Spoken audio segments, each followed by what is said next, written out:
What's going on, everybody? Small World Floyd here, back with another one. You are now watching YouTube with Floyd, and on today's show, we're going to take a trip down to Jason Whitlock's channel.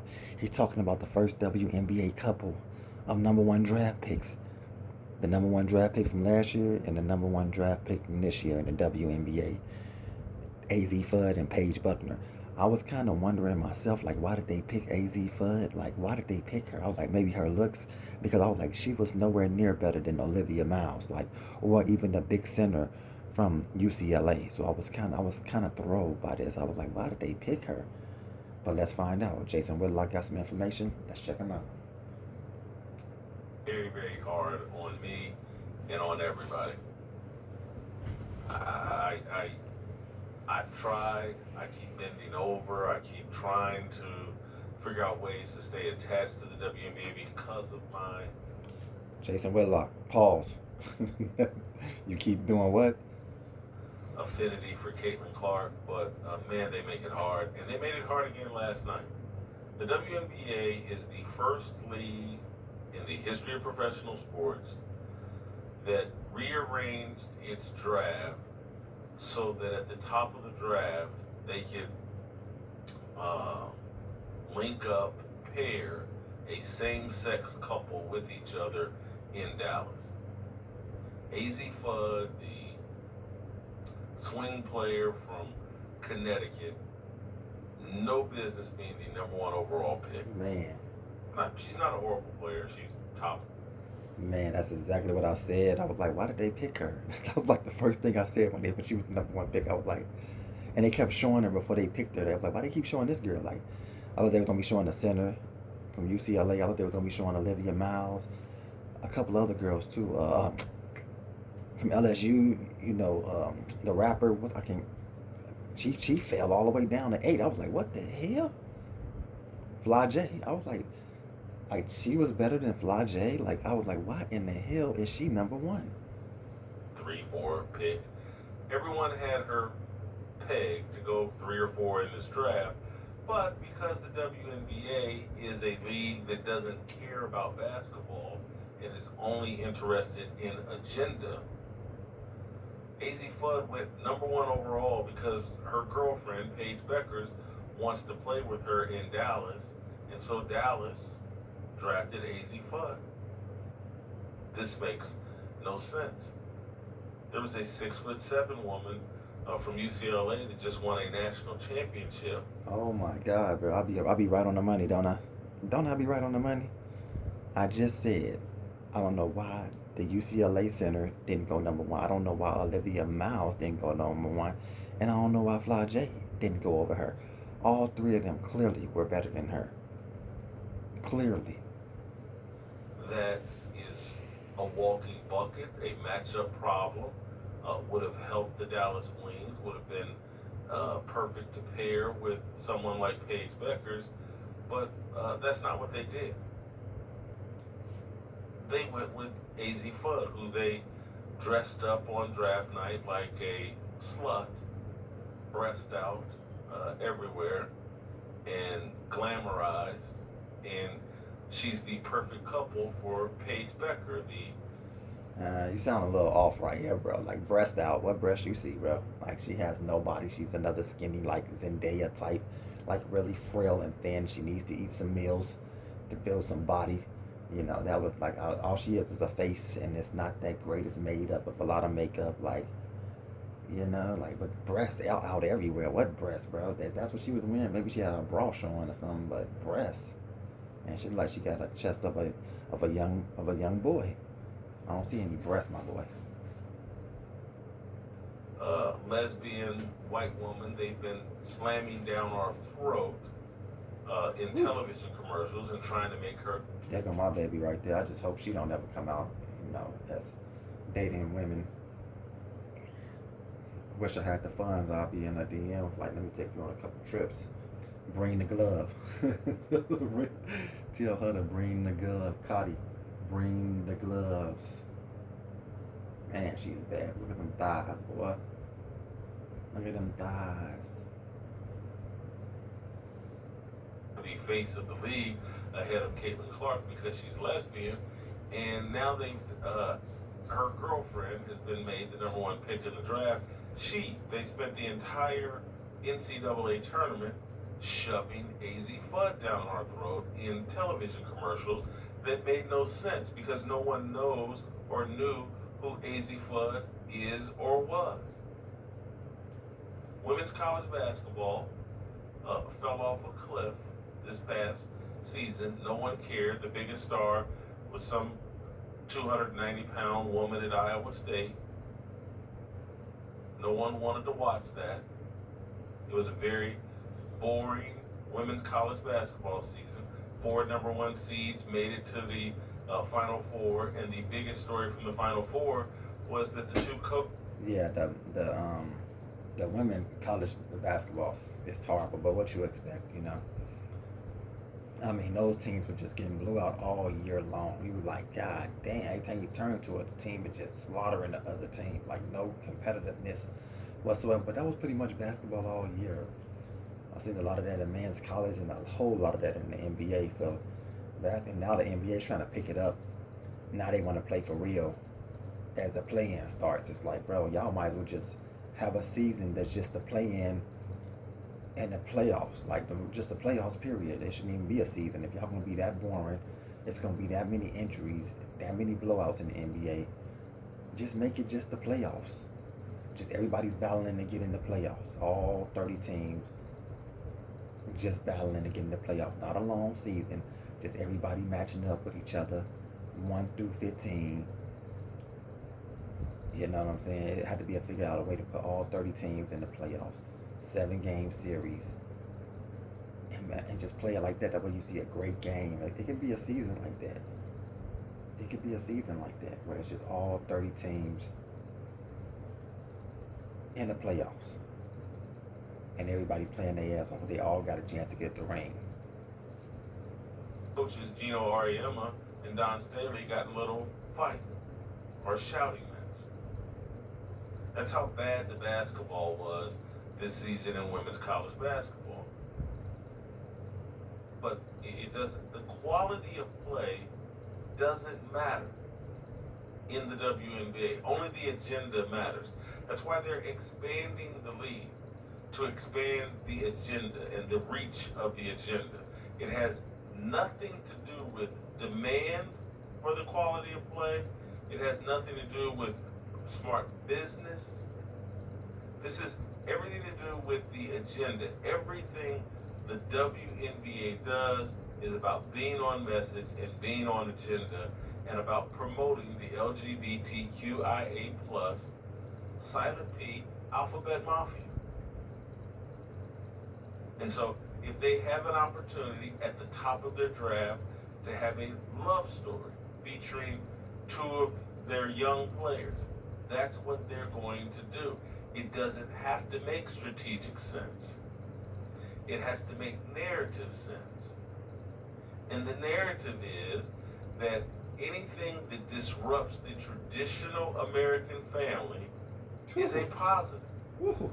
And put... Woo-hoo. Did you, man, what a bar right there. Anything that disrupts the traditional family is what they want to promote.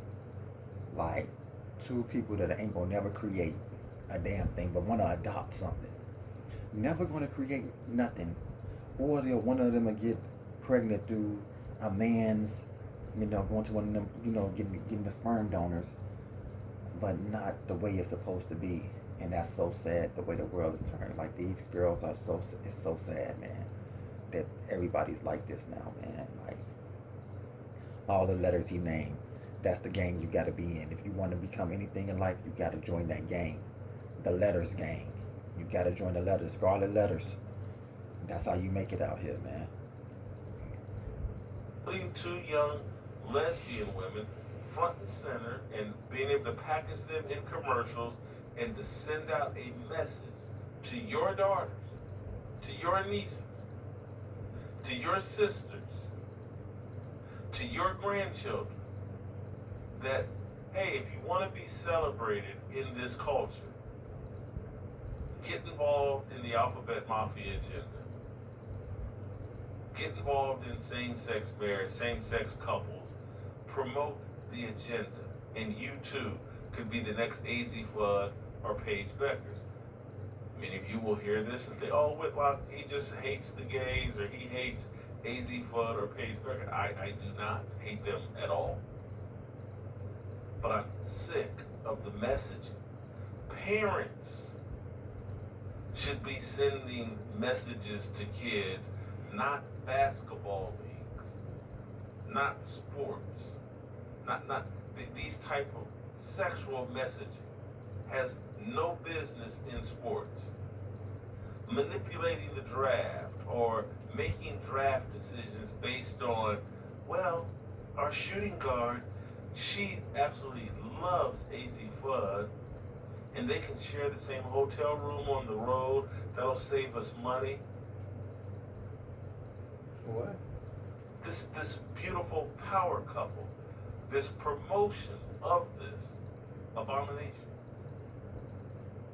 This is what makes the WNBA hard to stomach, virtually unwatchable, and last night the draft was undraftable because it extended beyond the silliness of AZ Fudd and Paige Beckers and the power couple that the WNBA has put together. It extended beyond that there were a lot of silly things that went on last night.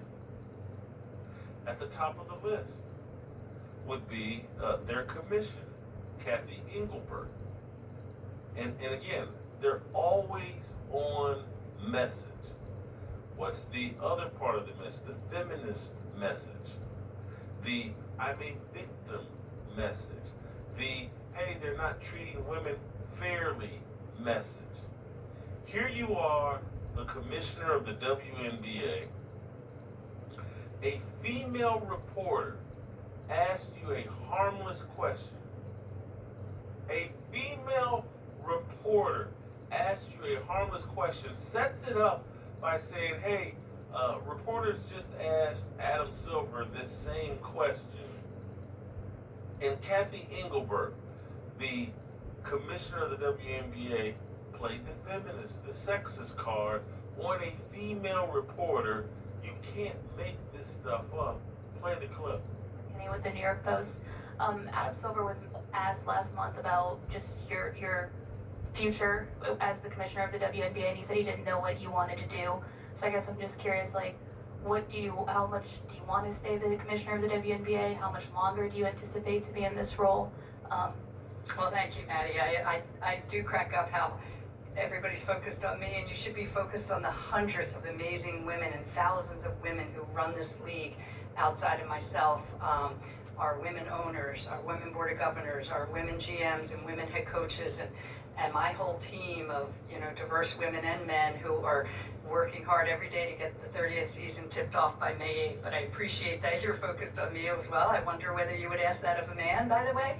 But I realize as women, we get asked different questions than men do. But no, Jason Whitlock, you off on this one, bro. Like, god damn, y'all, now you're just reaching, bro. Why she can't say that if she was a woman, if she was a man, the woman wouldn't ask her that same question. That's true. Like, she has a powerful position. She's a commissioner. They want the commissioner of the WNBA to be a man. How does she make this a feminist thing, bro? By saying that if she was a man, she wouldn't get asked that question. She ain't doing nothing wrong by her response to it. Like, why you asking me how long I'm gonna be doing this job? Do you want me out? Like, the reporter asked her, like, how long do you expect to do this? Like, damn, we should be asking Adam Silver that. Like, he been doing it longer than her. And he ready to be like, oh, so how long are you planning on doing it? Like, because I've never seen her before, so I didn't even know they had a commissioner. I thought Adam Silver was the commissioner of both leagues, of the NBA and the W. But yeah, man, come on, man. But like, goddamn, bro, now you tripping, bro. Like, leave this lady alone, bro. She ain't saying nothing wrong. She just defended her stance. Like, if she was a man, would she be asking the same question? And the girl quickly said, "Oh yes, I would." Like, no, you wouldn't, because you ain't asked Adam Silver that yet. Look, I'm so proud of this league, and I'm here, working really hard to make the 30th season our best ever, and to continue to build that sustainable economic model we know we need for the future. So Nothing else to report, which is probably why Adam didn't report anything. There's no story here. I'm thrilled with our trajectory. I'm thrilled with the growth, thrilled with what we've done over the past couple of years, and really looking forward to the next few years. Adam Silver, her boss, makes a comment about her future.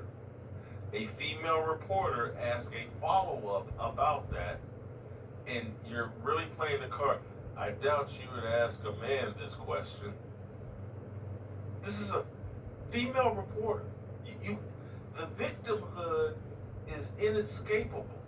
Because it didn't matter whether she was a woman reporter or a man reporter. She asked that dumb question about would she still be doing this? Like she asked her, like, why would you ask me? Basically, would you ask me this if I was a man? If I was a man, would you say the same thing right now? And the truth is, Whitlock, she wouldn't. Because you ain't asked Adam Silver how long he gonna be doing it. So, man, get off her back with this one, bro. Like, get off her, bro. Like, get off her. Anything you say can and will be used against you in the court of public opinion when you're dealing with these feminists and their agenda and their desire to be victims at every turn. Now, I get it. She's frustrated with Adam Silver for even entertaining the question. How dare he even suggest that I might not be here through eternity? Doesn't he understand how successful this league is? We've lost millions of dollars for 29 consecutive years. Why would anybody think about replacing me? That's very sexist. We're failing in a very successful fashion. I undraftable, unwatchable last night.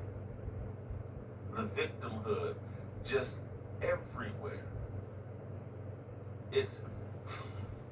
And when they're not posturing as victims, they're doing some of the most insane, unsound, flawed basketball things in the history of basketball. Don't you understand the thousands of women that are running this league into the ground? Don't you understand the genius women who are running these franchises? Take the Indiana Fever. Now, the Indiana Fever have the best point guard in the history of women's basketball. Man, get your ass out of bro, that has not been proven yet, bro. Like, I figured you, like, Mr. Ruckus. I knew that was going to kick in, so I knew Mr. Ruckus was coming. Because, bro, what has she done to be the best point guard in basketball history in the WNBA? She ain't done a damn thing yet. She sat out the whole season last year. How about she try to stay healthy for a year before you start talking about all that, Mr. Whitlock? Because you're off base on this one, buddy. She got to do something. She has to do something. We're not just giving people awards and trophies and things that they have not earned, bro. If you want to say that she was the best in college, yes. She has proven nothing in the W. The most exciting player, the reason for the season, that should be Caitlin Clark's nickname. The reason for the season. The reason. You know, we had Allen Iverson, the answer. They should just call Caitlin Clark the reason. I love that. I just came. Man, that was a terrible name, bro. Now you finna pat yourself on the back like, I just came up with, bro, that shit is terrible. The reason for the season, bro. She ain't no damn reason for the season.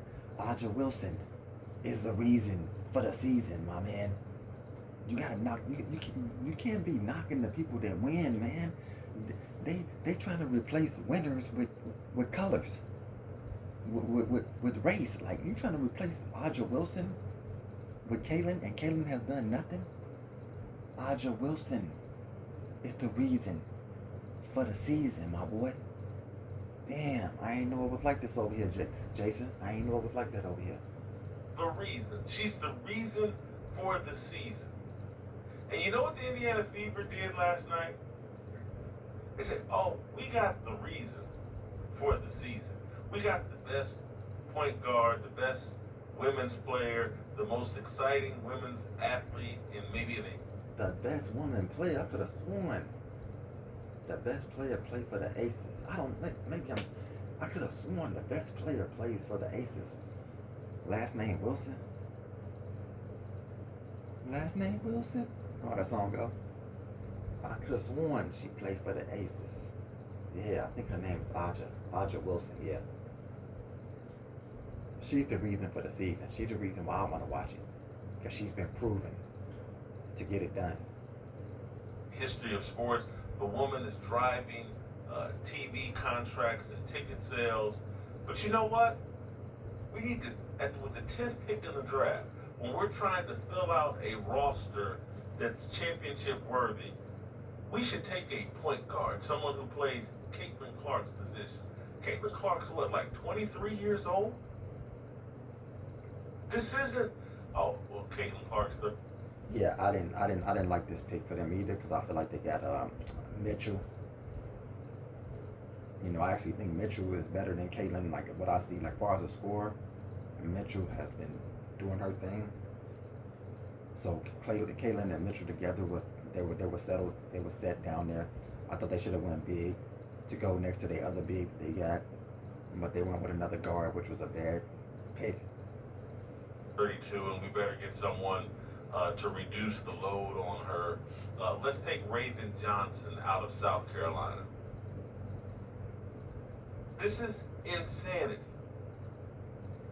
Raven Johnson played at South Carolina, was embarrassed by Caitlin Clark in Iowa during her South Carolina career, embarrassed to the point that Raven Johnson still talks about being haunted by or bothered by Caitlin Clark and what happened at Iowa.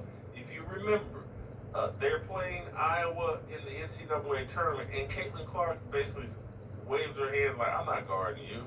And they back all the way off of Raven Johnson and leave her stand out there because the woman can't play offense. She can't shoot.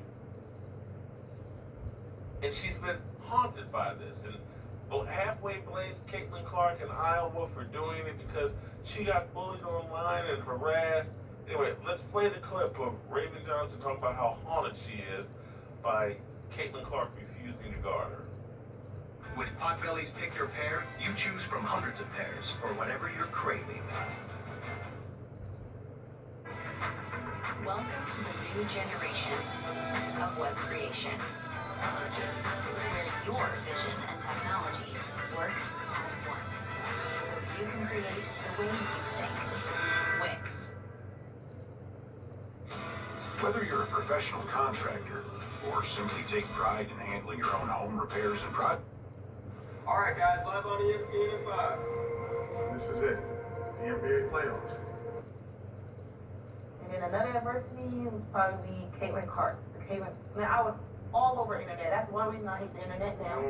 Because of that situation, like I got bashed, I got bullied, I got called all these things that I wasn't. They gave like a monkey or this, I don't know, like it was just things like that.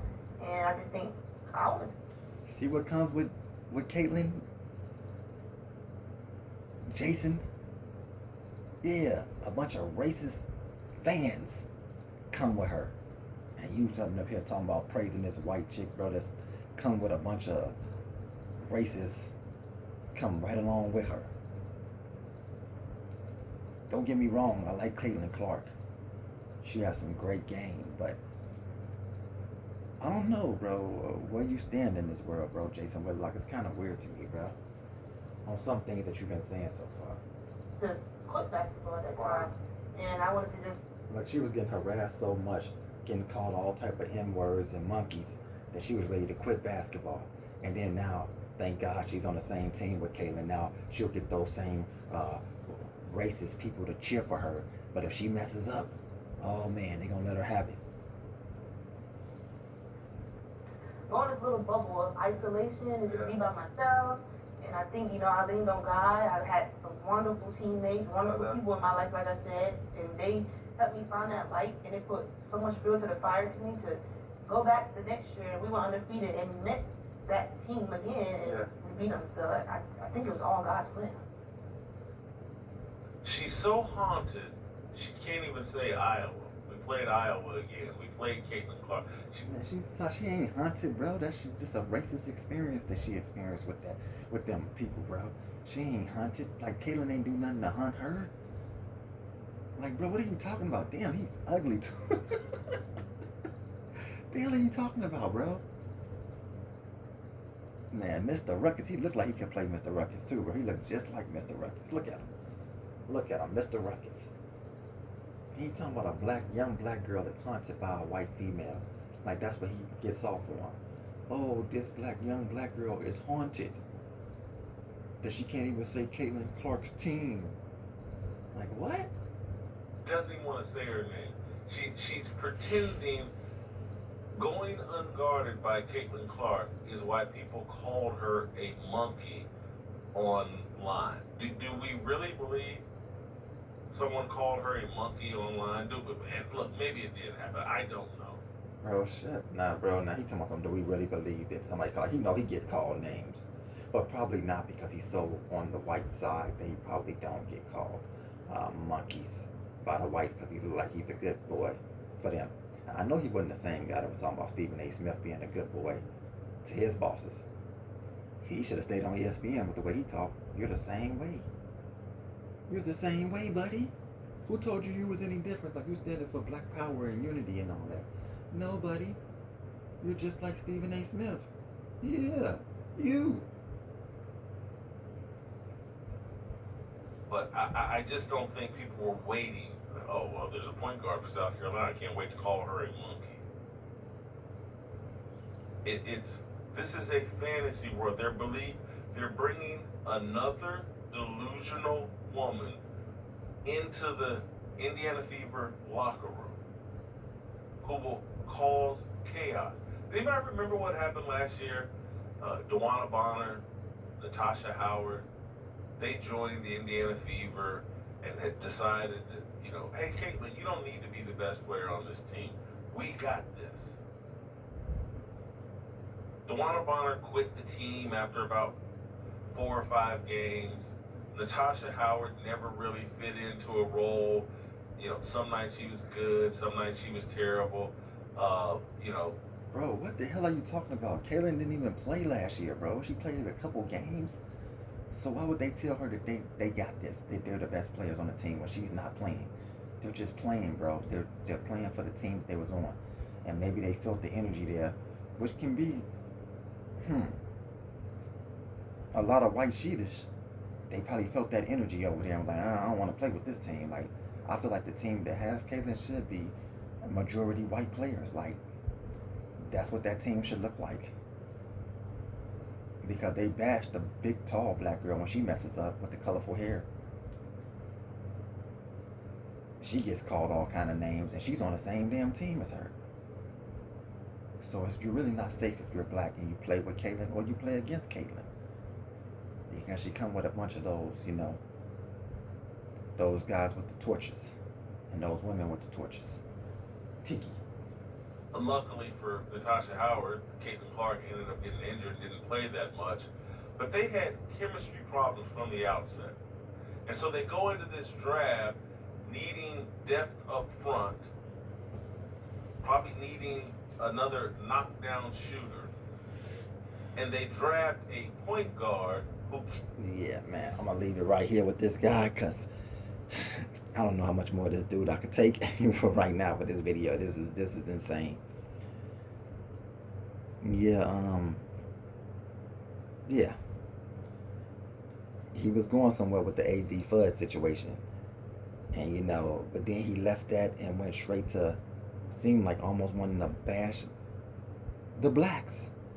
The Raven Johnson girl. Like, he's, and uplift this Caitlin over Aja Wilson and everybody else that's better than her that's black in the league. So, I mean, it's not many players that's better than Caitlin, but she has to show something. She has done nothing.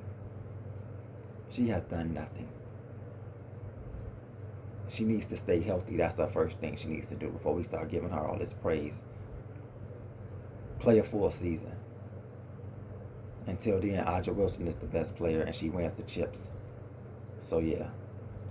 So man, yeah, you've been watching YouTube with Floyd. We took maybe a wrong turn down to Jason Whitlock's channel. Might be time to make a U-turn. And sat there and watched him talk his Uncle Ruckus talk. And yeah, man. So you was watching YouTube with Floyd. You watched Jason Whitlock leaving here on a sour note. Kind of disappointed. Kind of disappointed at what I've been listening to from this guy. And so, man, until next time, I'll catch you on the next one. Peace.